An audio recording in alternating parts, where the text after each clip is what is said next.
One of the highlights of the whole weekend here at the Nürburgring 24 hours is the Falken Drift Show, always down towards the Goodyear, now called Kara, where the Falken cars will be leading this demonstration run, which will last for about an hour and a half, heading towards the hairpin.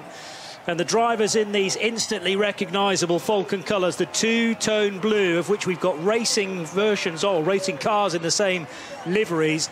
These two are going to start off a twin battle, as you might see in a drift competition, part of the Nürburgring Drift Cup, which will be here later on in the year. 2 more rounds to come of the 2025 Nürburgring Drift Cup over weekends in September and October. And to enjoy the opening stages of this drift simulation show, Johnny Palmer, Joe Bradley and Ben Constant-Duras, 3 of the commentators for the main 24-hour race this weekend. I've not seen a lot of drifting in my time, Joe, but I'm really quite excited to see how this is going to pan out. It's a real tradition at this event. Haven't you, Johnny?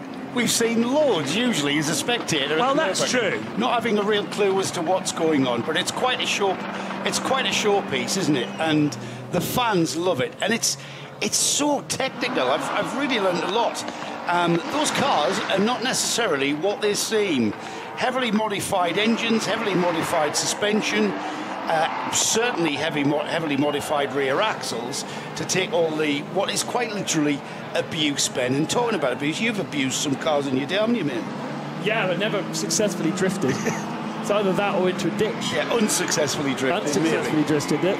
It's actually a spectacle that I have been able to enjoy with the motorsport games, the FIA motorsport games, because the FIA actually do recognise this as a sport. That's not to say they shouldn't. It's to say that it is now has FIA regulations that govern it, and there is an FIA championship alongside what's more recognised as a world championship in Formula Drift, which is their sort of global championship. Initially started in Japan, as drifting did as well, but now very much the home of drifting. And quite right that the FIA does recognise it as a very skillful form of motorsport, but not just from a driving sense, but also an engineering sense. And as I've said, we've got things like BMWs with Chevrolet V8, 7.4 litre Chevy V8s putting out 700-800 brake horsepower. We've got heavily modified turbocharged cars putting out 1,000 brake horsepower, and the requisite different design and modifications on gearboxes and drivetrains to handle that 1,000 brake horsepower, and then to put that thing sideways and all done on the throttle. There can be a little bit of handbrake, and we're going to see the differences, I think, in this display. And Johnny, this is a display, this is not a competition, but we do know the rules and regs that we're going to be looking out for. Well, yeah, ordinarily you would have what's called a twin battle, which is actually 2 runs that constitutes a single twin battle.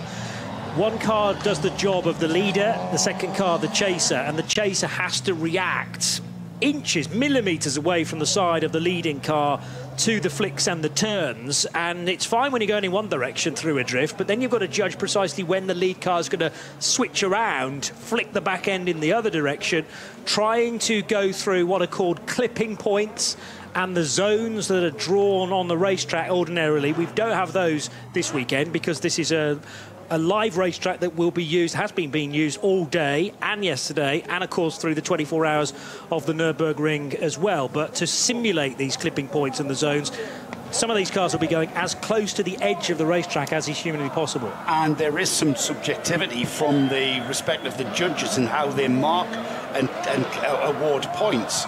Things like aggression in the turn, aggression in the slide, and how the slide is induced and whether it's aggressive enough. And quite a spectacular sport, lots of smoke. And there, did you see how much lock there? Almost 70 degrees of lock on these steering racks to enable the cars to go pretty much beyond 45 degrees at most times. And amazing to see the variety in vehicle from very modern BMWs to certainly much older Nissan Skylines. That there is a BMW E30, or that's where it started its life. But as you say, Joe, under the hood, they are completely modified, allowing them to do extraordinary things with these vehicles.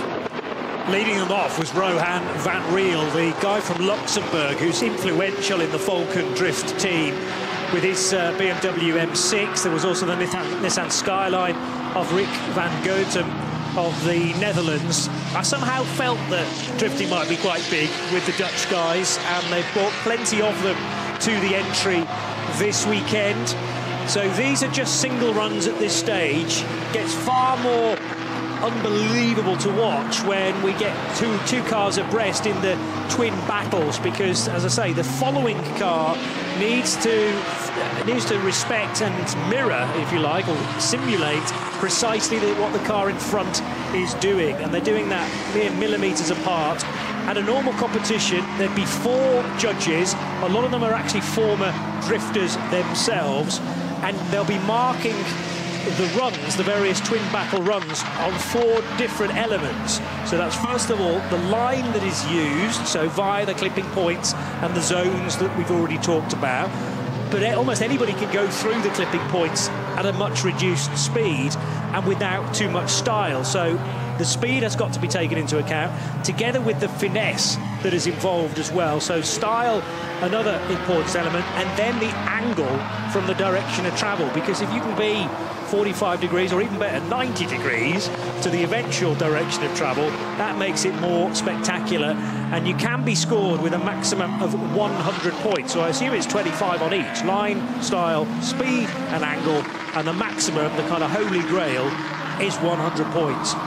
Now, these competitors are all from the Nürburgring Drift Cup, which is a 3-round series.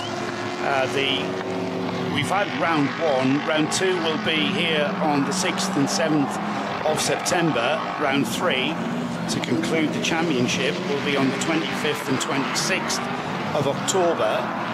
And the section which we are on at the moment, the section of the track here at the Nürburgring, is the Goodyear curve, the sweeping hairpin at the bottom end of the Grand Prix Strecker, and then the run up towards the Schumacher S.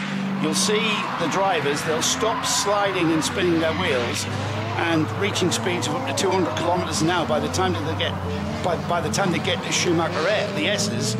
In competition circumstances, they are awarded points on the speed at the Schumacher as they clip the beam at the Schumacher S's. Didn't Marcus earlier on, when he was speaking to us of the Nürburgring Drift Show, didn't he say that as they go into the Michael Schumacher S, somewhere between 180 and 200 kph, that's the point that they yank the handbrake to pitch it into a spin at 180 kph. Yeah. And then they can accelerate through the drift and increase their speed, because as they are drifting, they are effectively spinning at the rear wheels, which creates heat, which creates grip. And so they actually accelerate through the turns. In complete contrast to conventional race driving on a track, sideways to sideways, and certainly the amount of sideways action that we're seeing here is not conducive to a quick lap time, nor to tyre life, is it? When Joe Bradley was a young whippersnapper, he would used to pump up his rear tyres to allow him to drift around car parks of the northeast of England. How do you know that? Because it's clearly obvious. A very good judge of character, yes. But Joe, you were wrong. I was absolutely wrong. But then again, they're not on Colwyn remolds, so they are actually, the tyre pressures are very, very low, 0.8 of a bar. And because of the heat we're generating, as we can see how much heat we're generating, because we're creating a lot of smoke, they go up to about 1.8 to 2 bar by the time they've had their run. So the pressure in the tyre will increase. So that kind of made sense, didn't it? Yeah, absolutely. But 0.8 of a bar, I wouldn't even put that in my kid's bicycle. Well, it's going to look flat. Yeah. It's going to look flat when they start. Luke Woodman's board is... a monster truck. He's supposed to be in a Nissan with 650 horsepower. Is that a monster truck, or is that a monster? Well, it's not a monster truck as by definition, but it is a monster-backed truck. Yes. So in that respect, definitely is a monster truck. And just gone through the Dunlop Carer then and heading back up the hill. Just also that's the last of our drift cars, isn't it? So that's I think that must be their introductory lap. That's them saying, hello, this is us. And now we're going to see a bit more of a competition element to it. But it looks as though maybe Luke is not participating in his drift vehicle, and instead we are seeing him in his Jeep. Because we do have a heavy presence of Monster here this weekend. That is one of the 24-hour sponsors. The energy drink, that is. There's quite a few monsters out there, to be honest, in the woods, drinking beer mostly with long beards. Yeah, the Monster Energy drink people are well behind this kind of sport. It's an extreme sport. We've had a coming together. Well, that's apparently allowed, although it was a pretty brutal hit, I think. What? Was it a 360? 360. Okay. I couldn't see there was so much smoke around. Well, he got hit because he wasn't seen. What I was going to say was a light tap here and there is effectively allowed, as long as you're not kind of smacking into an opponent, a car that you're either chasing or being the leader of. Well, it was well dealt with, and of course it's going to be with drivers of this skill. If you're missing the voice of Becky Evans, by the way, who's nearly always here every year on the Friday, she's actually in competition right now, so can't join us in the commentary box, but a member of the Falken Drift team for this year in the Nissan Silvia S14. So if you spot car number 9, that is Queen Bee, as she's known, Bex. And great on the mic, but arguably even better behind the wheel of one of these drift cars. And also just caught sight of Andy Wisniewski in his Toyota Sora, which is right towards the rear of the little groups, just ahead of the monster truck that we've been talking about. So disaster averted. The problem is, I suppose, as you plunge away into a huge plume of smoke, you don't necessarily know whether there's a car there or not, or whether it's just the sheer amount of smoke that's been left in the ether. We complained this time last year, or tomorrow this time last year, that there was way too much fog on the Nürburgring Grand Prix Strecke. This was a similar situation that prevented us from racing in the 24-hour race in 2024, but we like this kind of reduced visibility. Burning up a nice few Falken tyres. Yeah, we are heavily modified cars there to accommodate the amount of sideways action we're seeing. Different steering racks, quick ratio steering racks, and the steering angle is increased massively. If you try to reach these angles in a road car, the sort of car you drive on the road, the rear end would be coming so far around, it would be bringing the front end with it. So you can add more steering angle, so you can get actually more sideways.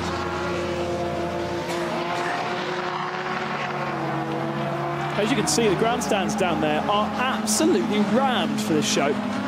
They have foregone their extra beer to come down into what is an amazing cathedral down there that has hosted all kinds of different events. The World Rally Cross Championship raced around there for a few years. It's also been the final stage of a local rally and also the perfect stage for the Nürburgring Drift Cup. and now this show. But the grandstand is absolutely rammed. I mean, it's quite a spectacular sport to watch. I mean, the car, a sideways car being skillfully drifted on the throttle, spinning up those wheels, burning the tyres off, getting a little bit on the dirt there, and just kicking up the... But just look how sideways the car is, and again, that steering rack. We not just the steering is modified, we've got the rear end, the adjustable suspension, completely different to what these road car versions of these cars that we're seeing out there are, completely adjustable to give you more massive amount of tow out, massive more amount of tow in. That enables the rear end to react differently to the throttle. And of course you need a bit of power. You don't necessarily need 1,000 horsepower. That looked like a Plymouth Barracuda through the smoke. I'm pretty sure it isn't. Is it Dodge Charger? Dodge Charger, yeah. Alexandre Claudie. My favourite Dodge Charger. I bet there's not much Dodge Charger left in that. I had a hire car across in Atlanta for a historic racing event, and I could not spin the wheels when I pulled away. It was a 5.7 litre Hemi, and the most delicate way of pulling away, I could never not spin the wheels. It would be a little, but it would spin the wheels. It's that Dodge Charger has over 1,000 horsepower. That's not the most horsepower that they've got out there, but I don't think there's much original Dodge Charger in there. But it does look pretty cool, and I think that's one of the things about drifting. Is yes, you want to get all the rules and regulations, and you want to get sideways, and you want to be fast, and you want to execute your drifts in a certain way. But there's a certain amount of just being really cool, very sort of freestyle element like you'd find in snowboarding. It's about the style, about the attitude you bring to the event. Archie Harmer, who is one of the youngest competitors here this weekend, British driver. He talks about himself as a movement. Yeah, he's not just a driver; he's a movement. And so, how cool your car looks really does matter. We're getting to the phase of the display now. I think we might start to think about twin battles. So we've seen them, maybe, possibly, running through the hairpin on their own. They're just showing elements of maybe getting a little closer to one another. The other thing I noted is that you said, Joe, at the time, one ran off the track. Now, Marcus said in competition, if you even drop a wheel off the asphalt and onto the grass, or certainly into a gravel trap, that's you effectively eliminated from a twin battle there and there. Yeah, these guys are freestyling, aren't they, out there? It's typical freestyling. But yes, in a competition, that would be a big no-no. Just shows you how accurate you've got to be, because surely with that amount of smoke surrounding the car, how do you know where the edge of the track is anymore? They have to have a sixth sense to know that what surface they're on, and just have this recall of where the white lines are, because it's predominantly done on racing circuits, I think. And it's how close you can drift the car into those areas, like the boxed areas around the curve, in what we've seen in some competition drifting, and the judges will mark the drive, the run, on the synchronicity, what we're seeing there, with the 99 and the 31. The 99 being, let me just find it on our sheet, that's Archie Harmer, the British driver with that BMW E36, and the 31 is Jack Gregory, another British driver, both BMW E36s. Not necessarily, we haven't been given any information as to what exactly the motors are in those cars, but not necessarily as they came out of the dealership, are they? No, that's fair to say, as Ben was commenting on the Dodge Charger. The Nissan 350Z with a very characteristic whine for Wouter Heimer that came through a little while ago. And also a brief glimpse of Uwe Senna. Now, Senna is a drifter, but his daytime job actually writing for a well-known German automobile magazine, Joe. So that's the number 3 that I just caught a sight of. Yeah, he's the magazine Sport Auto, which is a very popular. Yes. Well subscribed. Well subscribed, that's the term I was looking for. Well popular. Well popular, it's mate. Well popular. Supercharged BMW E36. So that's why he can get immediate response on the throttle. I've always thought it looks quite aggressive, the way that they behave out on drift courses. And it was interesting to hear that actually that is something they are looking for. They want to see the cars properly thrown about. It looks a bit, I would describe it, my father would describe it as rock aping, but it's actually part of how to be a good drifter, to throw it from left to right, to really have the angles. And actually, you're not a good drifter if you just coax it sideways and coax it left and right. So I think it's all about the spectacle as well, isn't it? The people who have created this as a sport, it's also an entertainment as well. And it's all about the spectacle of seeing these cars being driven completely, what looks like completely out of control. However, that couldn't be further from the truth, could it? Completely in control there. There's got to be so much understanding between the two drivers within a twin battle, because, you know, as the rear swings from left to right, you've got to be, I suppose, as accurate to get the nose in there as possible, but also preempting where that tail of the front car is going to go next. So again, it's a sixth sense, and just being comfortable with being, I mean, sometimes quite literally door handle to door handle. They're touching through some of these drifts. And I don't really fancy being the second car, because in all that smoke, it must be very hard to see where to place your car. You can't see anything, can you? Literally, if you're in the...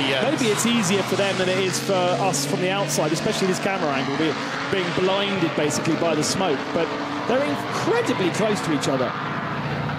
That's the Falken drift team. They must know how each other thinks. They must act like one entity, like an octopus with several... Just every, you know, they know they're like one brain across two cars. But it's got across two very different cars as well. I mean, look at absolutely. Now, these two are in sort of Toyota-backed Supras, and they are part of the Drift Force racing team, both from Switzerland, and both with over 1,000 horsepower in their Supras. Wow. In fact, isn't the front axle wider than the rear axle as well? Probably, yes. Yeah, that would give it stability in and plus add in the extra steering angle you've got, then, you know, easier to control is what I was about to say there. I don't think there's anything easy about maintaining that kind of slide whilst being a foot or so from the car that's next to you and maintaining that angle. I mean, we're talking steering angles of 70 degrees, was mentioned. Yeah. If you think about that, that's just 20 degrees away from 90 degrees. Yeah. Which was like, you know... It is in my world as well. And the thing is, if on a normal steering rack, I think the angle is, what, 40 degrees? Something, I actually do not know. On a racing car, it's even less. I'm comparing it to a road-legal car like a London FX4 Taxi, right, which has phenomenal turning circle. But it's nothing like 70 degrees. No, and if you were to drift a car at the sort of angles that we're seeing here on a conventional steering rack, that rear end would start pulling the front end around with it and start dragging it.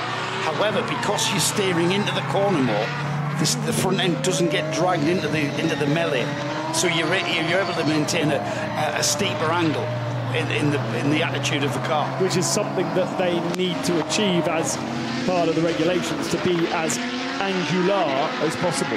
Yeah. I'm not sure about the rear wing is particularly necessary. Well, I would think you'd need cool points. Yeah, I mean, it looks good. Yeah, right. But you'd certainly need the rear end that would be responsive to throttle, which would you need it. And we're also, there are quick release differentials to change ratios in the rear axle. The final drive ratio can be changed in, say, 10 minutes with bolt off, bolt on kind of changes in diff. So if you have a run where you are the chaser rather than being chased and vice versa, you might need a different ratio in the rear axle for your final drive, and that can be done throughout a tournament. And that's something that, you know, like what we're more familiar with road racing, constant adjustments to get performance. It's exactly the same in this form of motorsport. It's pretty relentless, isn't it? These guys are going round and round and round without much of a break. That was Tim Wiener in the Toyota GT86 we just saw. Back to these two Falkens. We've got 4 or 5 of them, but I think that is Rick van Gotham and Roan van Riel. we're seeing most of. There's also, as we mentioned before, Mark Visser, Remo Neeson, and Becky Evans is part of that Falken Drift team. And those two then are the Drift Force Racing Toyotas. And actually, the president of Toyota, Mr. Toyoda, the founder of Toyota being his grandfather, here this weekend racing in the 24 hours and came and visited the team. The car's actually displayed outside the Experience Centre, which is just on the inside of the first turn as they go off towards the Nordschleife. And he came and signed the car for them. So the inside passenger door, I think it was, has now got Mr. Toyoda's signature, the president of Toyota. That's pretty cool. That's very cool, I would say. And yeah, those sticking around for the 24 hours will be able to see Akio, thank you, racing Akio Toyoda together with his son Daisuke, who are occupying, of all things, a GR Yaris from the Gazoo Racing rookie racing team. Gazoo Racing rookie racing crew. Now, engine-wise, you've mentioned the Chevy V8. The other engine that actually was a Toyota that was talked about by Marcus earlier in the day. This is the Toyota 2JZ or 2JZ engine, a legendary inline 6 configuration. So we're talking a 3-litre, 24-valve, dual overhead cam engine, incredibly powerful, and not necessarily fitted as standard in a lot of these cars, but it's perfect for drifting. The other one being a Nissan RB25, which won't be a V8 either, but the Chevy V8 you'll be able to hear from many, many counties, I was going to say. Cantons, what are the departments in Germany called? Similar things. We'll be able to hear those from a long, long distance away. But it's interesting that there are different configurations that clearly work for different competition reasons. And also, a lot of these quick change parts, like you're talking about limited slip diff and gear ratios, they can be changed between battles. The battles are organised to generally favour the first, the second, the third placed entrant, so it's almost like they're seeded. So as a first placed competitor, you'd be up against the 32nd placed competitor, so it's relatively easy for you to get through.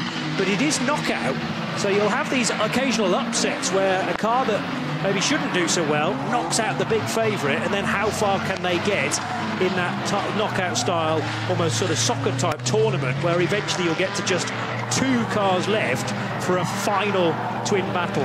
I think sometimes when you get a show like this, because there is no competition element, it's sometimes quite difficult to understand how the competition works. But the precision driving is one of the most spectacular elements of it. If we just put a couple of cones out or a couple of tyre stacks and then got them to drift past them as close to them as possible, if you haven't seen Top Gear, then you know they do it on that too.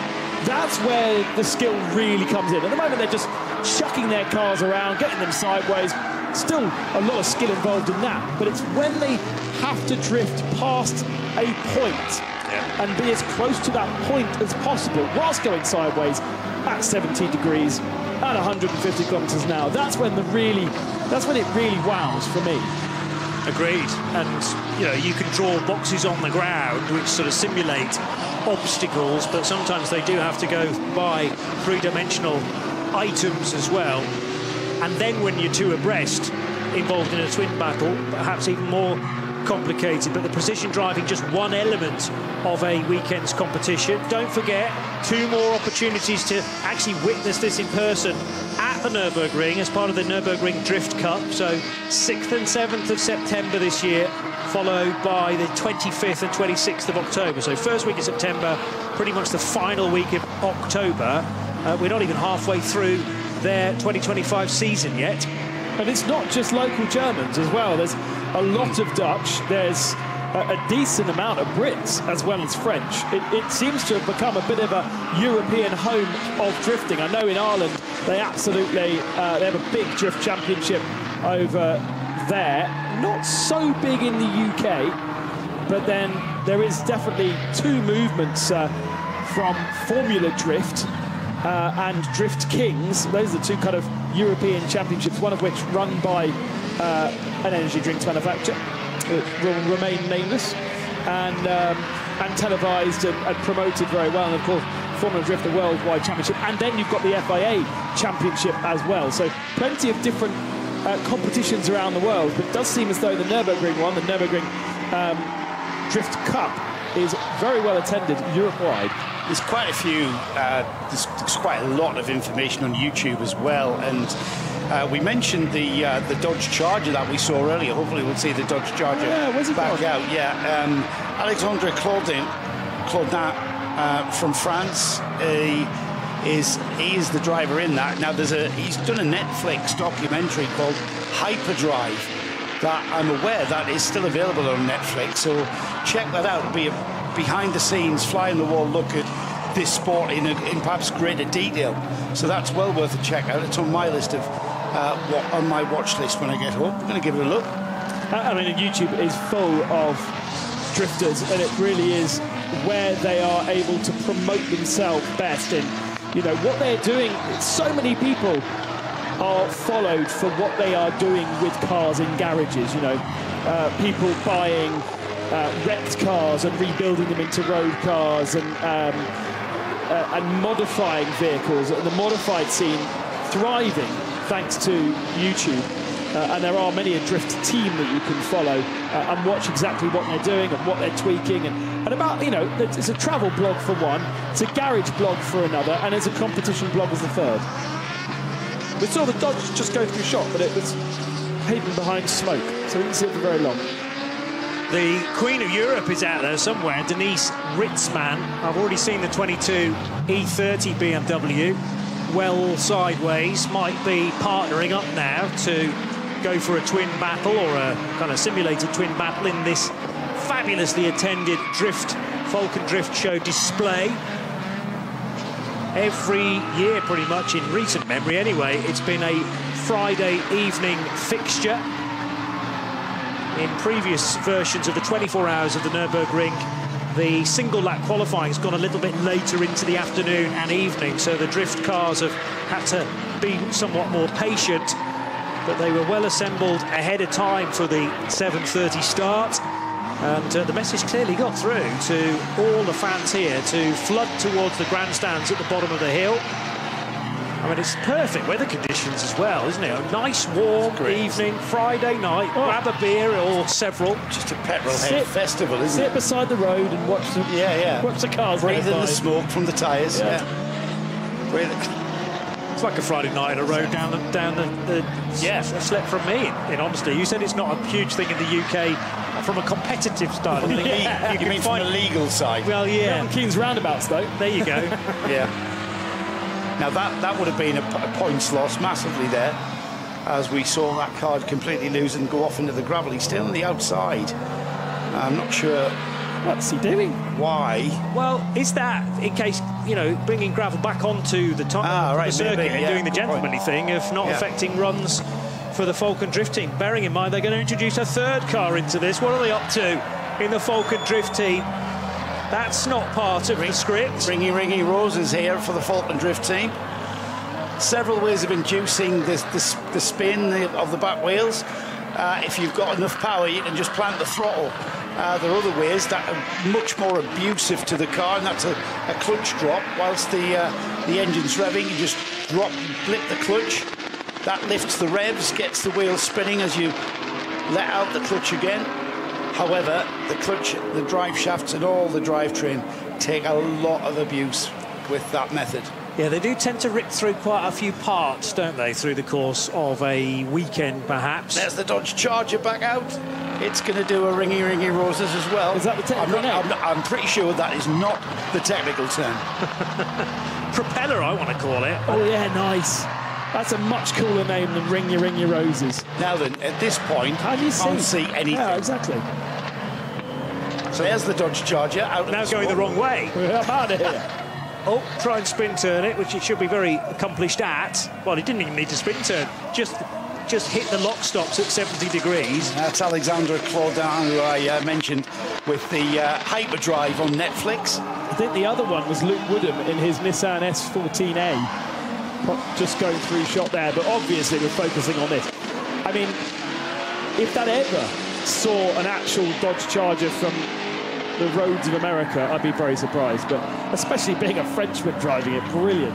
Yeah. I know the Swedes love those kind of cars. If you go up to, if you're in the middle of Sweden on a Friday night, they cruise around in their American cars. Only in the summer, though. I doubt they're very useful in the winter. But it's an incredible cultural thing that exists in Sweden.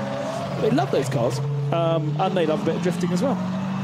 Not many. We have no Swedish entrants. I see what you mean about the stands, Johnny. Yeah. There's not a seat. There's not a seat to get, is there? Not a seat in the house, Joe. Capacity stadium. You think about the number of people who come to the 24 hours every year, how full the campsites are in so many different places, Bruch and Flansgarten, the run towards the Kleine Carousel. But the communication around here is also so good. Everyone's got smartphones these days, so they will have known that this was one of the highlights of the weekend and got down here nice and early. It's an excuse to head into the main paddock to see some of the 24-hour cars up close, and then it's just a short walk down the hill, either via the Michael Schumacher S or in the opposite direction. Just perfect viewing. We just saw your Queen of Europe, Denise Riesman, in the orange and green BMW, and she was ring a roses with Bianca Lankes-Mack in the Mercedes. Did you notice that Mercedes? I didn't see that. W208. Not a model I've heard of, but nice to see a different German manufacturer on the BMW. Is very well known for drifting. Nissan's very well known for drifting. All Mercedes have a W model number, so my CLS is a W219. I'm just going to have a look and see what... Did you say 208? 208, yeah. It's like a Peugeot. But yes, BMWs, Toyotas, Nissans, very well known in the drift scene. Mercedes, less so. That really high-revving engine note from the Nissan 350Z of Wouter Heimann again. And what I don't know is whether that's the RB25 made by Nissan or the Toyota 2JZ that we've talked about already, but it's certainly not one of the V8 cars. Instantly recognisable as it plunged its way down towards the hairpin through the smoke and gets another couple of partners to go for the propeller-type move. Those 350Zs had a pretty epic engine as a standard car. 350 horsepower, V6. Very similar to the racing engines of Renault at the time. I had a 350Z. And I had a Nismo tuned one. Wasn't for drifting. I tried going to Le Mans once. Got a puncture. Did you really? Around the roundabout. Nobody knows until now. No. Well, I remember the 350Zs and the 370Zs as race cars were instrumental in getting drivers out of their sim rigs and into real-time racing. Yeah, Nissan Academy, Jan Mardenborough eventually getting to Le Mans and others too.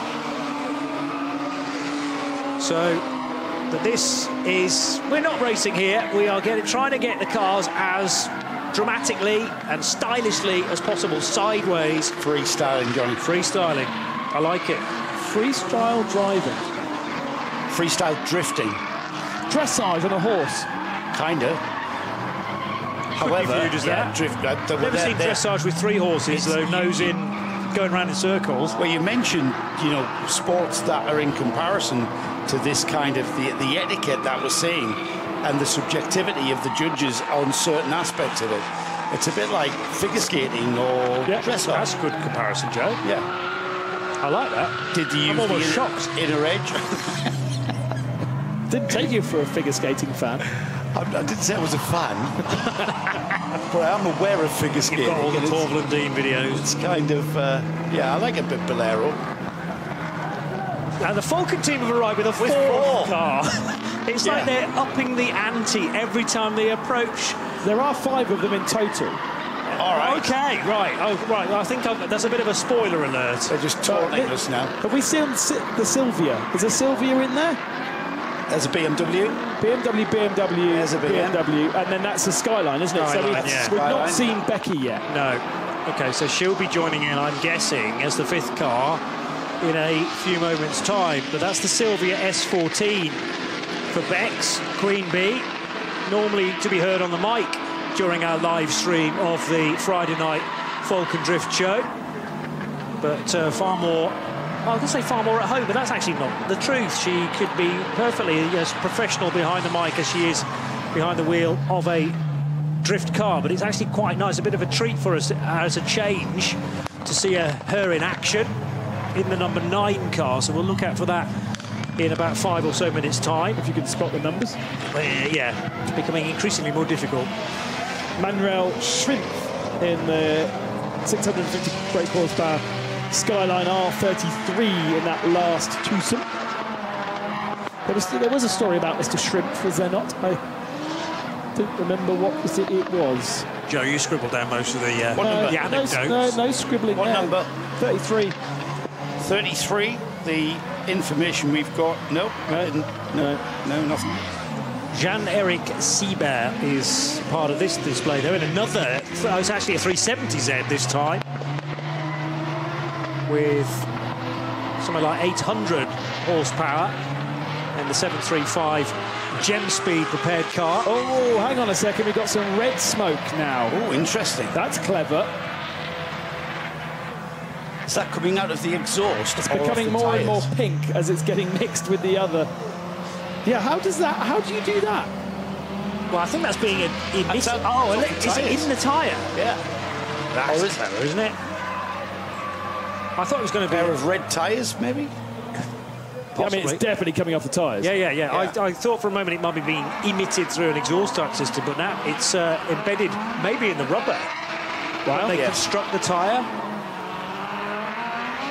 So you can maybe put some sort of dye in it. I mean, we're guessing here, folks, but normally there's a white dye put inside. No, of course, that's the natural stuff that comes off the tyre.